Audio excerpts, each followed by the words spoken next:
In this lecture video, we will discuss the second step of the travel demand forecasting, which is what we call trip distribution. So, ang ina-address ng step na to is this question. From which zones are these trips generated, and to which zones are these trips bound?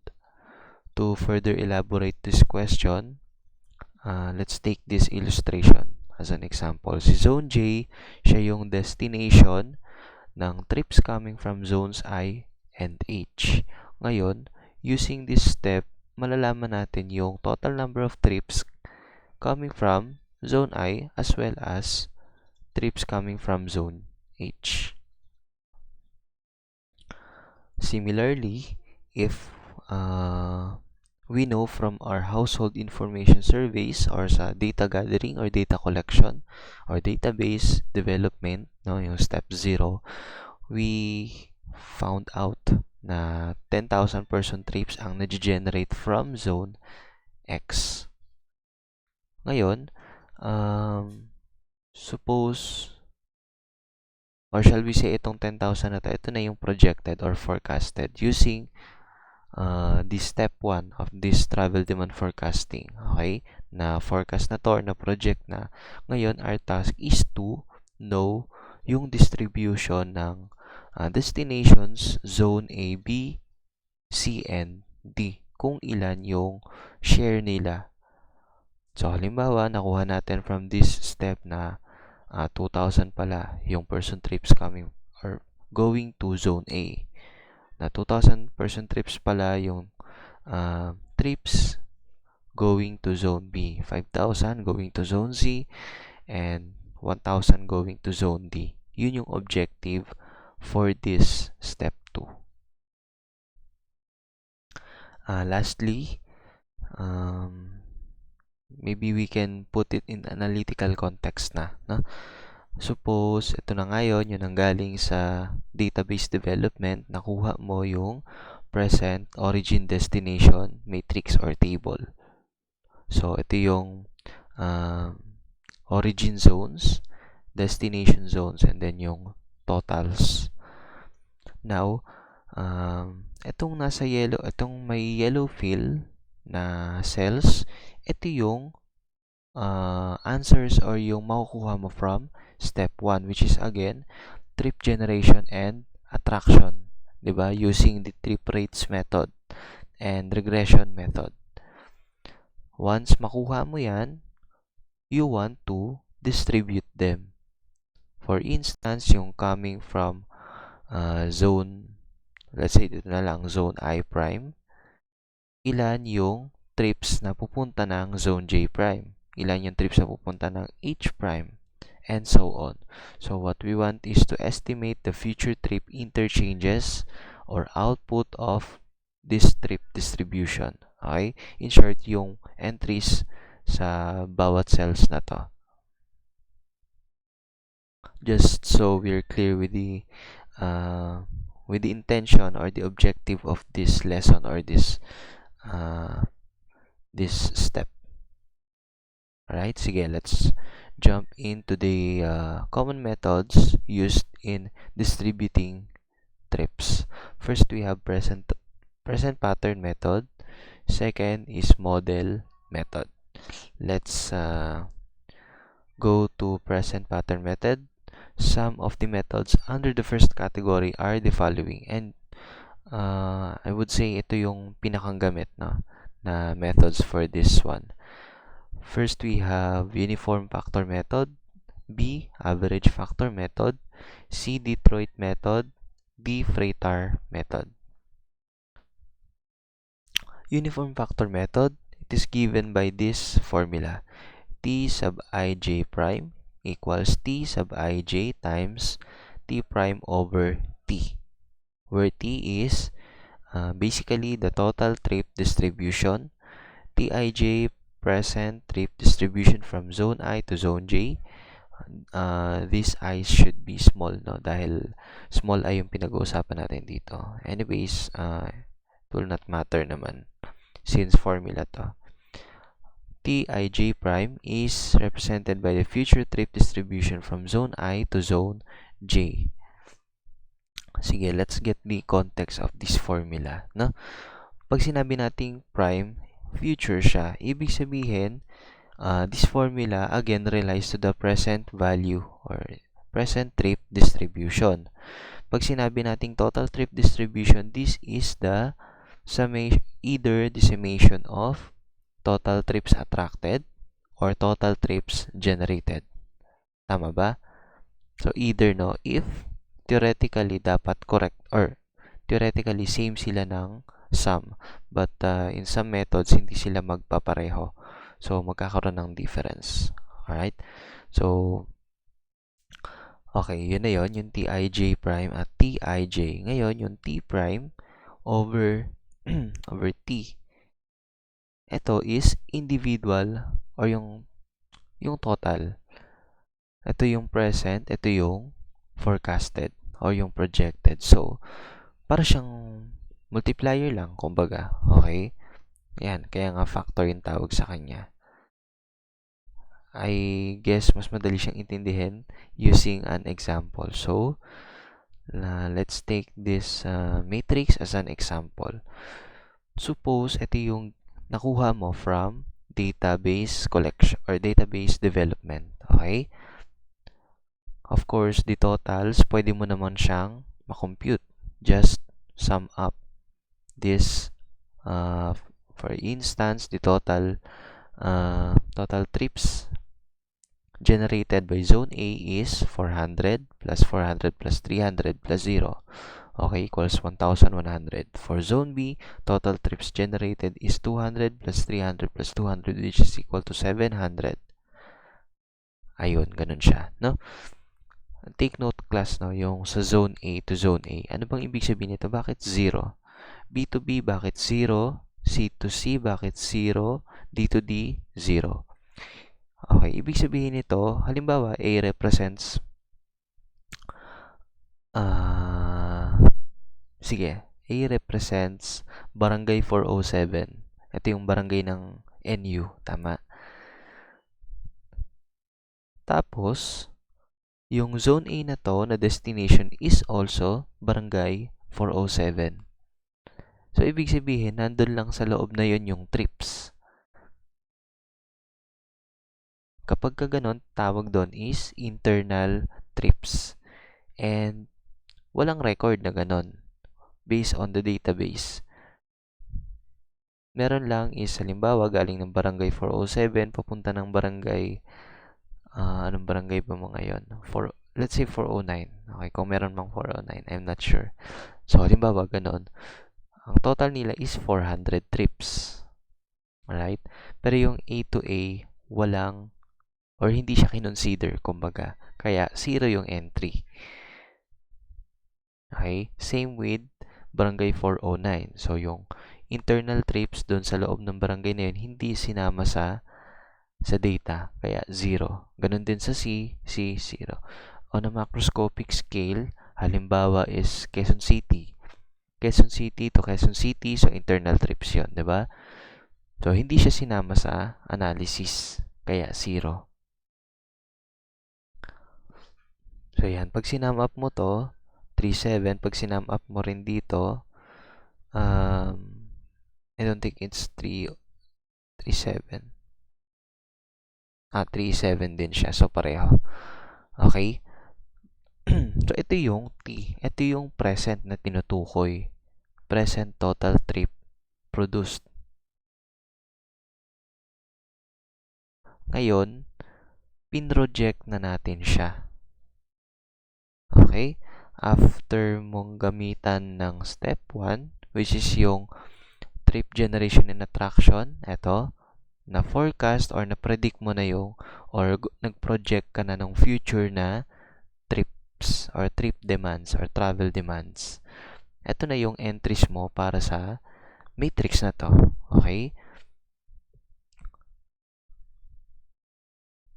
So, ang nakuha mo is 0, mula 400 naging 668. Actually, hindi ito yung makuha mo, no? Ito yung makuha mo from step 1. Then, explain ko na pala yung step 2.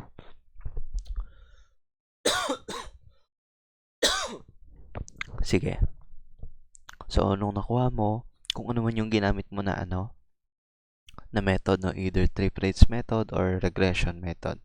Yung 1, 1, after your projection, ang nakuha mo is 1836. Yung 700, naging 1168. 13, naging 2170. 600, naging 1001. And same with these entries. Okay, so yung future estimated trips mo is now 6,175 as opposed to 37 for the present OD. Ngayon, gusto mo nang malaman yung values for each cell. Okay? Kaya siya papasok tong factor na to. Ang formula for uniform or constant factor method is, again, ito. Kailangan mo lang malaman is yung growth factor or yung ratio. And you can get that by dividing 6,175 by 37. Yan yon, ang value niyan is 1.668919. Ngayon, to solve for each cell, ang gagawin mo lang is the present, tama ba? The present trip dun sa isang cell na yan times yung factor. Kaya naman, 400 times 1.668919 excuse me, that is equal to 668. Okay? So, 400, same lang din yan. 300 times 1.668919, that is 501. Gagawin mo lang yan sa lahat ng cells na to at makukuha mo to. And there you have it. Yun na yung sagot mo para sa trip distribution. Kaya nga distribution, di ba? Dinistribute mo yung total. Okay? And in that case, hindi mo kinonsider, sige, I'm explaining na yung downside or pros and cons ng uniform or constant factor method. Okay, so as you can see, ang kinuha lang natin is yung total. Tama, yun lang yung ratio natin. Ibig sabihin, hindi natin na-consider yung distribution within this column. Same with the distribution in this row. Kumbaga parang nag-i-equal lang sila ng distribution, which is apparently not. Tama, class? Kasi ito mas malaki yung share niya or yung split niya compared to 1,001. Yung 2,170 mas malaki compared to 1,168. So, hindi na consider yon yung total distribution na agad. Okay? Ano pa yung sige, ano yung pros? Ano yung pros dito sa method na to? Una, madali lang siya. Tama? Multiply mo lang once you know the factor. Multiply mo na lang siya for each cell. Ano pang pros?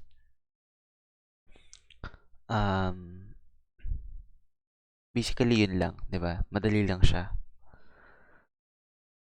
Now, punta tayo sa cons. Yun na yung con na nabanggit ko kanina na first, hindi na consider yung distribution. Okay? Kasi hindi naman sila pantay-pantay ng trips generated and trips attracted. Pangalawa, kinakailangan mo yung entry para sa lahat. Tama? If halimbawa, alam mo lang is yung totals, magagamit mo ba tong method na to? Hindi, no? Because you need the individual values for each cell. Okay? Pangalawa, since multiplication yung ating operation dito, no? Multiplication and division, take a look at the internal trips, which is A to A, B to B, C to C, D to D. Kung 0, 0, 0 yan, pag pinroject mo, ano mangyayari? Any number multiplied by 0 is still 0. So, pinipredict mo na sa future, 0 pa din yung trips nila. Okay? Kasi 0 0 pa rin siya. So, yun yung disadvantage or isang con para dito sa method na to. Alright? Sige. That's it for uniform or constant factor method. Proceed na tayo dun sa second method, which is average factor method, which is given by this formula Tij prime equals Tij times 1/2 of the ratio of I prime over I or O sub I plus dj prime over dj. Same convention lang naman, ang nagbago is, or ang nadagdag is yung O at D. We know naman O represents origin, D represents destination. Okay? So, kapag walang prime, that is present. Pag may prime, that is future. Same idea dun sa T prime over T kanina, no? Ang difference dito is, in-split yung origin and destination sa growth factors. Meaning, yung sinabi natin kanina na hindi na ko-consider yung distribution per origin and per destination, dito, kinonsider na. Okay? Growth factors pa rin sila. Again, let's apply this formula in an example. Suppose we are given this present OD table. Disregard this additional columns and rows. Okay? Ito lang yung binigay sa atin, yung nandito sa table. Right? Yung future, yun yung masosolve mo again using step 1. Dito, yun din, step 1, yung nasa yellow fill. Ngayon, itong generation growth factor, you can simply divide the future by present. Yun na yung magiging factors mo. So, in this case, 1,4 divide 700, 2.0, 3,3 divide 1,1, 3, 2,8 divide 700, 4. So, dito naman, 3,3 divide 1,100, future divided by present, 3, future, present, 4. 1,4 divide 700, 2. Okay? So, next is to get the entries for each cell. So, ito na, pinakita ko na rito yung formulas, no? Along or the table side by side with the formula or the solution. So, halimbawa, yung entry para sa projected trips 1 to 1, okay, na-solve to using this formula. So, 100, ito yung present, times 1/2 quantity, the growth rate for origin, 2.0, plus the corresponding growth rate for destination, which is 3.0. Equals 250. Kaya siya naging 250. Okay? Try naman natin yung 1, 2. So, 1, 2. Para lang tayo nagbabasa ng matrix, di ba? 1, 2 convention, row, tapos column. So, 1, 2 is etong 400. Kaya siya naging 400 times 1/2 quantity. Origin ratio or factor is, again, 2. Para naman sa destination factor, that is 4.0, kaya 4 ito. No?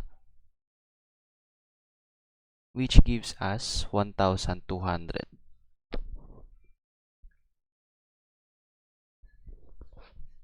Then, do the same procedure for the rest of the entries. Mako-complete mo yung matrix. Note that procedure is repeated until generation and attraction totals converge. Ano ba pag sinabi natin converge? Didikit na sila. Okay, yung value nila. Sabi ko nga kanina, hindi parating mag-i-equal or hindi parating mag-equate yung sum nito sa sum nitong rows. Especially if gagamit na tayo ng numerical method. Just like this one. Simple numerical method lang to. Kasi independent yung values nila with one another. Okay? Pag sinabi natin converge, halimbawa, ang sum nito is ilan ba? I'll just compute it. No? Halimbawa, 7 or basta x, no? And then, sum nito is y. Pag malayo sila, reiterate mo na naman yung solution mo. Hanggang lumapit ka. Allowable natin dyan is around 5%. Mamaya may example dito dun sa how to apply the 5% threshold, no? Or tolerance. Basically, yun yung method na average or average method, sorry. Okay, proceed na tayo sa third method, which is Detroit method. Given by this formula, Tij prime equals Tij times O sub I prime over O sub I. I-shortcut ko na lang, no? Destination factor times inverse of total reproduction factor. Kasi take note, no? T over T prime to, ha? Baka mapagbaliktad yan na T prime over T. Hindi, T over T prime. The principle behind this method is that trip distribution is proportional to growth rate of trip generation. Okay, Tij is directly proportional. However, indirectly proportional siya sa trip rate or sa trip production rather. Okay, kaya siya T prime tapos T yung nasa taas. Okay, apply na lang natin sa example or wala kasi hindi siya masyadong gamit, no? Diretso na tayo sa fourth one, which is Freitar method. It is the most used pattern or present pattern method. Actually, ito yung ginagamit ni DOTR, no? DOTC pa lang siya yung sa preparation nung pinakita ko sa inyong report, yung sa MUSEP tsaka MMUTIS nung 1999 tsaka 2014. Ito yung ginamit nila, Freitar method. So, it is given by this formula. Tij prime equals Tij quantity O sub I prime over O sub I times D sub J prime over D sub J times summation of T sub I k from k equals 1 up to n all over summation of D sub k prime over D sub k times T sub I k from k equals 1 up to n. Okay? Take note of this formula. Okay, class? Sige, again, ito yung formula. For instance, we have I equals 1, so row 1 and column 2, j equals 2. Total number of of zones ay 4. Okay? So, kung gusto mo ma-solve yung T12 prime, that is equal to Tij. So, that is T12. OI, that is O sub 1 prime over O sub 1 times D sub j or D sub 2 prime over D sub 2 times T sub I k. Yung k yung magiging variable, kumbaga, or yung nagbabago-bago. Okay? Kaya ka merong Ti, I mo is constant as 1. Kaya you'll see 1, 1, 1, 1. Ang nagbabago is yung k or yung sa j. So, you have 1, 2, 3, 4. Right? Okay, denominator, k is 1, 2, n. Kaya k, d sub 1, d sub 2, d sub 3, d sub 4. Of course, future, present. Now, for tik, yung I is again constant. So, remain yung 1, no?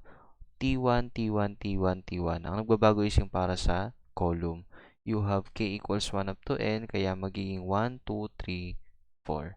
Ganun i-apply yung Freitar method or Freitar formula.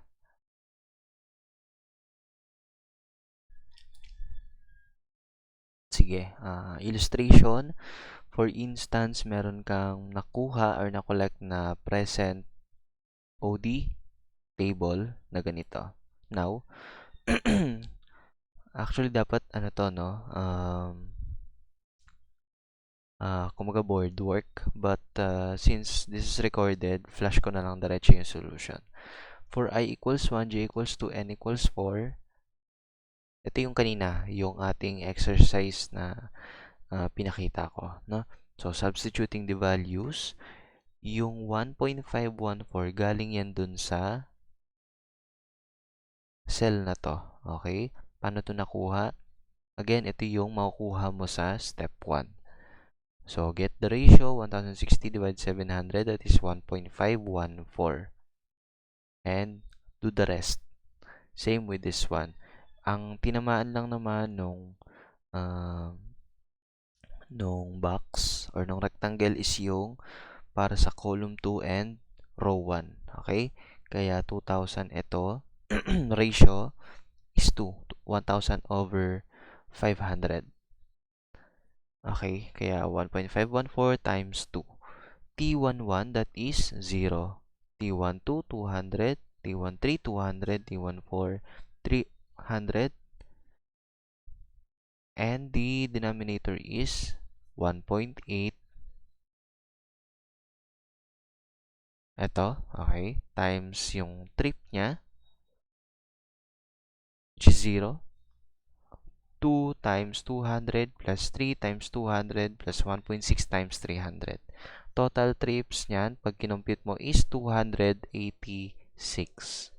Okay, so ibig sabihin, ito na yung entry mo para sa forecast. Yung 200, magiging siyang 286. Okay, so do that procedure for the rest of the cells. It will, ayan, ito, exercise.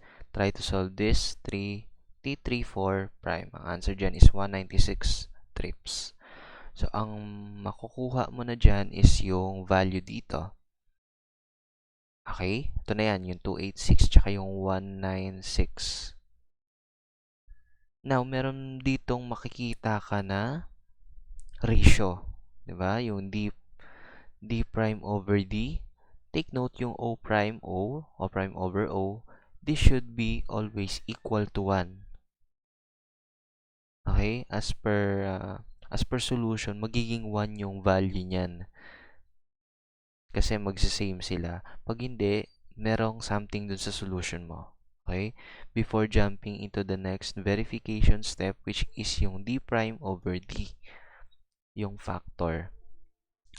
Dito papasok yung tinatawag natin kanina na nag-converge or nag-diverge, no? So, meron kang tolerance value. Should be within plus minus 5% error. Thus, the value should be between 0.95 and 1.05. Pag mas mababa ng 5% dun sa exact value, 0.95 yung ratio mo. Kapag mas malaki naman, edi 100 plus 5, that is 105% or 1.05. So, check natin yung ratios nila. 0.828. So, obviously, less than to ng 0.95. Therefore, hindi na agad po pwedeng i-conclude na ito na yung magiging forecasted na OD table for this data. Okay? Check natin yung iba. Sige. 0.927, still smaller than 0.95. Hindi pwede. Although yung third column, 1.048, lesser than 1.05, okay na siya, di ba? For 1.19, masyadong malaki. So, definitely, hindi pa pwede itong kabuuan ng projected OD table. So, anong gagawin natin yan? Yung na-produce mo rito na data, siya naman yung i-reiterate mo.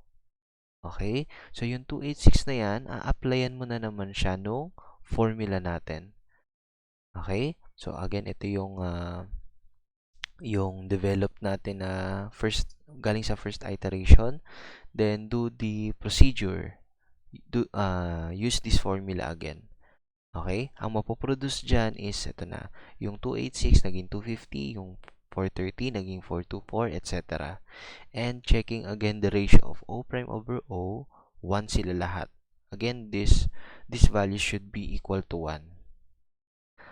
D prime over D, check the first ratio, no? 0.946 lesser than 0.95. So, hindi pa po pwede yung values for this table.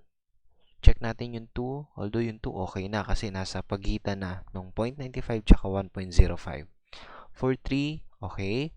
4, okay din. So, but 1 is hindi pa pwede. So, ulitin natin yung iteration.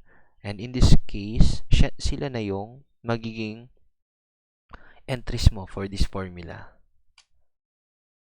So, ito yan. Pag ginamitan natin ito, ulit, ratio, okay. D prime over D, check natin. 0.98, pasok. 0.99, pasok. 1, pasok. 1, pasok. Therefore, ito na yung pwede mong i-conclude na projected or forecasted trip distribution. Okay, class? So that's Freightar method. You see, no, kaya ito yung most used na trip distribution method is because first, engineering approach siya. Sige, merong pros and cons dito, no? Disadvantage lang. Sige, yung pros muna. First, engineering-wise, no? May application siya. Okay? Kasi iterate tayo. Nakikita natin na, 250. Pwede pa siyang ma-adjust. Pwede pa siyang bumaba. Yung bababa, pwede pang tumaas. So, kakaroon ng distribution, parang MDM, di ba? Now, punta naman tayo dun sa disadvantage. Una, complete OD matrix is required. Well, actually, yung mga previous method naman na na-discuss natin for this topic, lahat naman sila, no, gumamit ng complete OD matrix. Aside from, actually, wala talaga, no? Lahat sila gumamit. Aside from, of course, the next method na i-discuss natin, which is sa models, okay? Pero dito sa mga methods na to, lahat sila kailangan ng OD matrix. Second, change of land use is not considered where the present trips distribution is 0, future value is also 0. Kagaya nung na-discuss ko kanina, any number multiplied by 0 will be 0. So, ang projection will not be considering the 0 trip. Okay? Also, halimbawa, at this present time, halimbawa, no, institutional yung isang zone. Tapos, 10 years later, 30 years later, nagkaroon ng pagbabago sa land use or sa zoning, naging na siyang commercial. So, alam naman natin na pag institutional, naging commercial, maraming tao. Therefore, maraming trips. Pag nangyari yon, then, hindi na consider sa analysis, di ba? Yung growth or yung unforeseen change ng land use. So, that is a disadvantage. And number 3, if there is an error in current OD matrix, the error is expanded with the same rate. Okay, since engineering application siya, no? So, alam naman natin na pag error, inoperate, ano nangyari? Lumalaki or nag-expand, or worse is exponential yung kanyang growth. So, in this case, hindi naman siya exponential but lumalaki lang siya. Okay, which is not good for projections and estimations since we want our projection to be as close as possible to reality, 'di ba? Ganun naman tayo pag project or kagaya ng sa regression, ayaw natin ng malaki yung error. Okay?